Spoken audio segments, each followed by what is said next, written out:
اگر ناک میں پانی نہ ڈالا جائے تو کیا وضو اور غسل ہو جاتا ہے؟ ناک میں پانی نہ ڈالا جائے تو کیا وضو اور غسل ہو جاتا ہے؟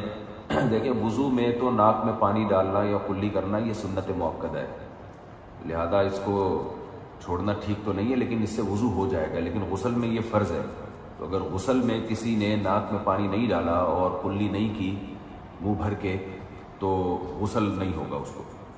البتہ یہ ضرور ہے کہ جب کسی کا غسل نہ ہو، جیسے بعض دفعہ غسل کرنے کے بعد دیکھا کہ یہ جگہ خشک رہ گئی ہے یا ناک میں پانی ڈالنا بھول گئے تھے، تو پھر پورا غسل کرنا ضروری نہیں ہے، بلکہ اس وقت آپ ناک میں پانی ڈال لیں، بعد میں بھی، یا کلی کر لیں، اور وہ جگہ جو خشک رہ گئی تھی اس پہ پانی بہا دیں تو بھی غسل ہو جاتا ہے۔ یعنی بعض لوگ کیا کرتے ہیں کہ دوبارہ سے پورا غسل کر رہے ہوتے ہیں، اس تکلف کی ضرورت نہیں ہے۔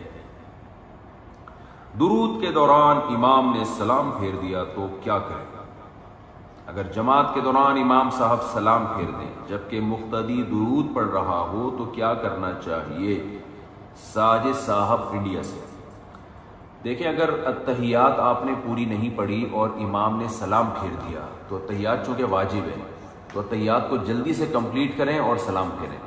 لیکن اگر درود شریف ادھورا ہے تو چونکہ وہ درود شریف سنت ہے، واجب نہیں ہے، اور امام کی اقتداء واجب ہے، تو درود شریف مکمل کیے بغیر امام نے سلام پھیر لیا تو جہاں تک پڑھ چکے ہیں وہاں تک چھوڑ کر آگے امام کے ساتھ سلام پھیریں۔